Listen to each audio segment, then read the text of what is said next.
ননদের বিয়ে না নাচলে হয়। আর দেখো চলে এসেছি ননদের বিয়েতে, মানে আমার নিজের কোনো ননদ নেই, তবে আমার বন্ধুরা রয়েছে। আর আমার বন্ধুরা মানে আমার বরের বন্ধুরা, তাদের বোন মানে আমারও ননদ। আর আমার খুব ফেভারেট বোন আর ননদ যেটাই হোক। তো খুব আনন্দ করেছি ননদের বিয়েতে। আর দেখো নন্দাইকে এখানে ওর নন্দাইয়ের বাড়ির লোকেরা ধরে রয়েছে, কারণ আমার নিয়ম আছে যে জামাইকে ধাক্কা মেরে ফেলে দেওয়া হবে, আর জামাই যদি স্ট্রং হয় তাহলে দাঁড়িয়ে থাকবে, আর যদি জামাই নড়বড়ে হয় তাহলে পড়ে যাবে। তো আমাদের জায়েরা দিদিরা মানে ননদের বড় বড় সিনিয়র ননদরা কিন্তু খুব চেষ্টা করছে ফেলে দেওয়ার, তবে পাচ্ছে না। লাস্টে কিন্তু আমি বরকে ধাক্কা মারি, মানে সবাই মিলে আমাকেই ফেলে দেয় আর ধাক্কা মেরেছে। তারপরে আমার নন্দাই হচ্ছে পুলিশ মানুষ, তো একটু একটু কেমন লাগছিল, খারাপ লাগছিল, কিন্তু যাই হয়ে যাক, সম্পর্ক তো না, ননদের বর মানে নন্দাই মানে বিশাল একটা ব্যাপার।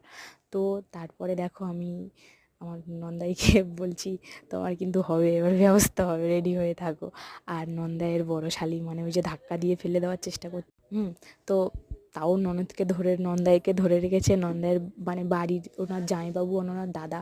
তো ফাইনালি আমরা কিন্তু ফেলেই দিয়েছিলাম। আর আমার কিন্তু কোমরদানিটা ছিঁড়ে গিয়েছিল, কারণ আমি গিয়ে যে আমার নন্দাইয়ের গায়ে গিয়ে পড়ে গেছিলাম, আমার ননদেরা যারা ফেলে দিয়েছিল। আর সবশেষে কিন্তু খুব আনন্দ করেছি ননদের বিয়ে, ভীষণ খুব ভালো লেগেছে আমার। আর আমারকে ডান্স মানে এতটাই পছন্দ করি, যেখানেই ডান্স হয় সেখানেই খুব ভালো লাগে। ডান্স মানে কীর্তন হোক যাই হোক, বক্স বাজছে মানে একটা বিশাল ব্যাপার। তো তোমাদেরকে আমি সবই দেখাবো আমার ননদের বিয়ের মানে সমস্ত ভিডিওগুলো। এই যে দেখছো লাস্টে আমরা কিন্তু আমার নন্দাইকে ফেলেই দিয়েছিলাম, আর এই সময় ঠিক আমার কোমরবন্ধনীটা পড়ে গিয়েছিল।